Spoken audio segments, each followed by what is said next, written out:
یہ ہے ترکی سے تعلق رکھنے والے دنیا کے امیر ترین تاجروں میں سے ایک عدنان خاشقجی کی کہانی۔ ناظرین، 70 اور 80 کی دہائی میں اس کی شہرت اور دولت کا اتنا چرچا ہو چکا تھا کہ کئی ملکوں کی شہزادیاں اور شہزادے ان کے ساتھ ایک کپ کافی پینا اپنے لیے اعزاز سمجھا کرتے تھے۔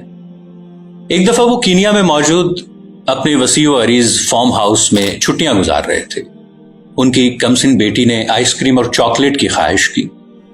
انہوں نے اپنا ایک بوئنگ 747 طیارہ عملے کے ہمراہ پیرس بھیجا، جہاں سے آئس کریم خریدنے کے بعد وہ جنیوا سے چاکلیٹ لے کر اسی دن واپس کینیا پہنچا۔ اس کے ایک دن کا خرچ $1 ملین تھا۔ London, Paris, New York, Sydney, ان تمام شہروں سمیت دنیا کے 12 مہنگے ترین شہروں میں ان کے اپنے گھر تھے۔ انہیں عربی نسل کے گھوڑوں کا بہت شوق تھا۔ دنیا کے کئی ممالک میں ان کے خاص استبل تھے۔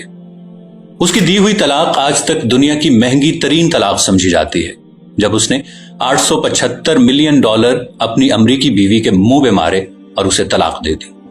اس کی ملکیت میں جو یاٹ تھی وہ اپنے دور کی سب سے بڑی یاٹ تھی، جو اس وقت بادشاہوں کو بھی نصیب نہیں تھی۔ اس یاٹ میں 4 ہیلی کاپٹرز ہر وقت تیار رہتے تھے، جبکہ 610 افراد پر مشتمل اس کے خدام اور عملہ تھا۔ وہ یاٹ بعد میں ان سے برونائی کے سلطان نے خریدی تھی، جو کہ امیر ترین لوگوں میں شمار ہوتے ہیں۔ ان سے ہوتے ہوئے یہ ڈونلڈ ٹرمپ تک پہنچی۔ ٹرمپ نے اسے $29 ملین میں خریدا تھا۔ ان کی اس یاٹ پر جیمز بانڈ سیریز کی فلموں سمیت کئی مشہور بالی ووڈ فلمیں شوٹ کی گئیں۔ اپنی 50ویں سالگرہ پر اس نے اسپین کے ساحل پر دنیا کی مہنگی ترین پارٹی دی، جس میں دنیا کی 400 معروف شخصیات نے 5 دن تک خوب مستی کی۔ امریکی صدر رچرڈ نکسن کی بیٹی کی ایک مسکراہٹ پر 60,000 پاؤنڈ مالیت کا طلائی ہار قربان کر دیا۔ یہ اسلحے کا بہت بڑا سوداگر تھا۔ ملکوں کے درمیان وہ اسلحے کی ڈیل اور معاہدے کراتے تھے۔ سعودی عرب اور برطانیہ کے درمیان انہوں نے $20 ارب کے معاہدے کرائے۔ شراب اور شباب ان کی کمزوری تھی۔ 4 جائز اور 8 ناجائز بیگمات ان کے عقد میں تھی۔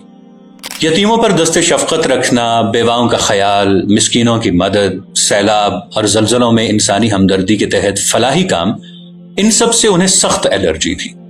ان کا یہ جملہ مشہور تھا کہ آدم علیہ السلام نے اپنی اولاد کی کفالت کی ذمہ داری مجھے نہیں سونپ رکھی۔ 80 کی دہائی میں وہ $40 ارب کے اثاثوں کا مالک تھا۔ پھر یوں ہوا کہ آہستہ آہستہ اللہ تعالیٰ نے اس کی رسی کھینچنا شروع کر دی۔ اب تنزلی اور انحطاط کی طرف اس کا سفر شروع ہوا۔